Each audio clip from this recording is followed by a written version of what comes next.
Hello दोस्तों, नमस्कारम। क्या हाल चालम। मैं उम्मीद करता हूँ आप लोग बोर्ड एग्जाम की तैयारी एकदम अच्छे से कर रहे होंगे।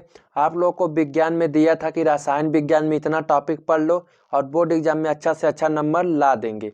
आज हम लोग बात करेंगे बायोलॉजी में, यानी जीव विज्ञान में कितना टॉपिक पढ़े और कौन सी टॉपिक इंपॉर्टेंट है जो बोर्ड एग्जाम में बार बार पूछी जाती है। चलिए एक एक टॉपिक को देखते हैं, वो भी लॉन्ग आंसर में यह टॉपिक पूछा जाएगा। चलिए पहली जो हमारी टॉपिक है पाचन तंत्र, यानी जय प्रक्रम से पहली टॉपिक है पाचन तंत्र। इसे अच्छे से पढ़िएगा और डायग्राम के साथ, क्योंकि यह लिखने के लिए भी आता है और डायग्राम बनाने के लिए, यानी उसमें आमाशय कहाँ पर है यह सब चीज़ आप लोग को दिखाना पड़ेगा डायग्राम के माध्यम से। चलिए अगली बात करते हैं टॉपिक की। अगली बात जो हमारा है श्वसन तंत्र, और श्वसन तंत्र भी इम्पोर्टेंट टॉपिक है डायग्राम के साथ। यह सब लॉन्ग आंसर में पूछा जाएगा, यानी शॉर्ट आंसर ये सब नहीं पूछा जाएगा, लॉन्ग आंसर में अच्छे से याद करिएगा। अगली टॉपिक है उत्सर्जन, यानी पाचन श्वसन उत्सर्जन।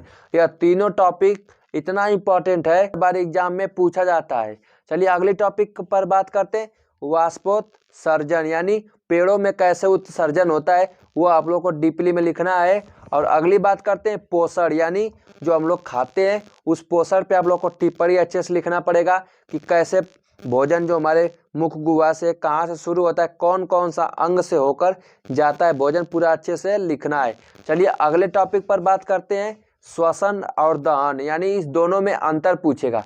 अंतर यानी 3 से 4 अंतर आप लोग को जरूर लिखना है। ओके, अगली बात करते हैं रुधिर और लसिका में अंतर, यानी रुधिर और लसिका में अंतर 3 से 4 अंतर आप लोग को लिखना है, क्योंकि यह शॉर्ट आंसर में पूछा जाएगा। अगली बात करते हैं धमनी और शिरा में, धमनी और शिरा में भी अंतर पूछा जाएगा। और मैं एक वीडियो बनाया था कि अंतर कौन कौन सा इंपॉर्टेंट है, जाकर देख लीजिएगा, लिंक मिलेगी डिस्क्रिप्शन में। और यह बता दूं कि इन सब का मदद कहाँ से आप लोग लेंगे, यानी इसको याद कहाँ से करेंगे। आप लोग 2 चीज़ का मदद ले सकते हैं, यानी यूट्यूब का मदद ले सकते हैं, नहीं तो क्वेश्चन बैंक का। क्योंकि अगर आप लोग क्वेश्चन बैंक अभी तक नहीं लिए हैं तो वीडियो मिलेगी, लिंक डिस्क्रिप्शन में, आप लोग जाकर देखिए। और कौन सा क्वेश्चन बैंक इंपॉर्टेंट है, यानी किस क्वेश्चन बैंक से ज़्यादा क्वेश्चन पूछा जाता है, उस वीडियो को जरूर देखिए पूरा अच्छे से। चलिए अगली टॉपिक पर बात करते हैं, जो शुक्राणु का नामांकित चित्रण बनाइए। यह टॉपिक आप लोग को बोर्ड एग्जाम में मिलेगा देखने को, क्योंकि यह बड़े नंबर में आता है और चित्र के साथ शुक्राणु का बनाना है। और एक जनसंख्या विस्फोट, इस पर भी टिप्पणी लिखने को आएगा, जनसंख्या विस्फोट पर। चलिए अगली बात करते हैं अगले टॉपिक पर, पुष्प का चित्र बनाइए, यानी पुष्प का चित्र बनाना है। कहाँ पर पुमंग है, जायांग कहाँ पर है, स्त्री केसर, यह सब आप लोग को दर्शाना है चित्र के माध्यम से। और चित्र को दर्शाकर एक एक टॉपिक पर हेडिंग डालकर लिखना। अगर नहीं आता है लिखने कि कैसे टॉपिक पर किस तरह लिखा जाता है तो नीचे कमेंट कर दीजिएगा, मैं हर एक टॉपिक पर वीडियो बना दूंगा। अगली बात करते हैं जीव जनन में से नर जनन तंत्र, इंपॉर्टेंट टॉपिक है, इसको तो जरूर पढ़कर जाना है, पुष्प और नर जनन तंत्र।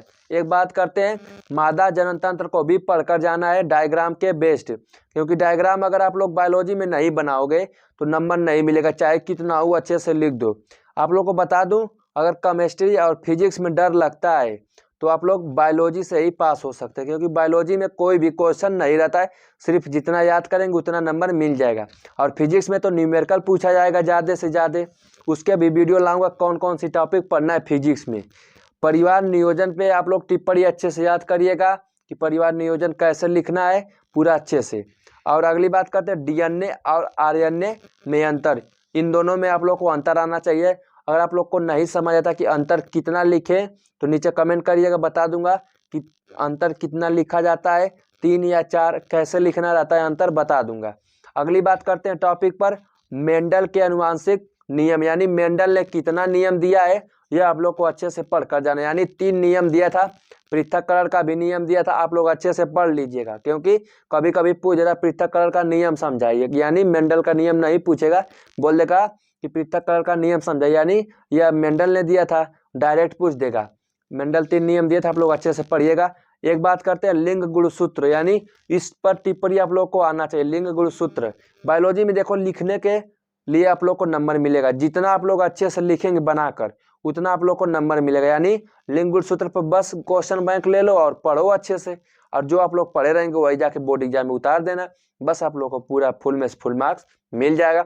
अगली टॉपिक पर बात करते हैं। जो हमारा अगली टॉपिक है लैमार्कवाद और डार्विनवाद, इन दोनों में अंतर पूछेगा।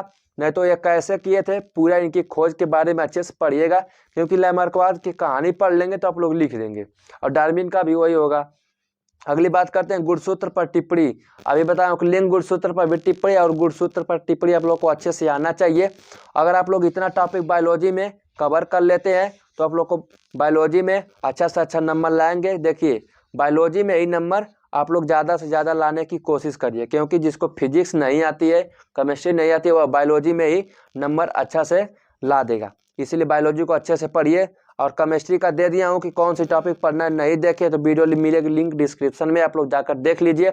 और अगली वीडियो मैं लाऊंगा फिजिक्स में कौन सी टॉपिक इंपॉर्टेंट है, ये आप लोग को पूरा अच्छे से बताऊंगा विज्ञान का। चलिए मिलते हैं किसी नेक्स्ट वीडियो में। जय हिंद, वंदे मातरम।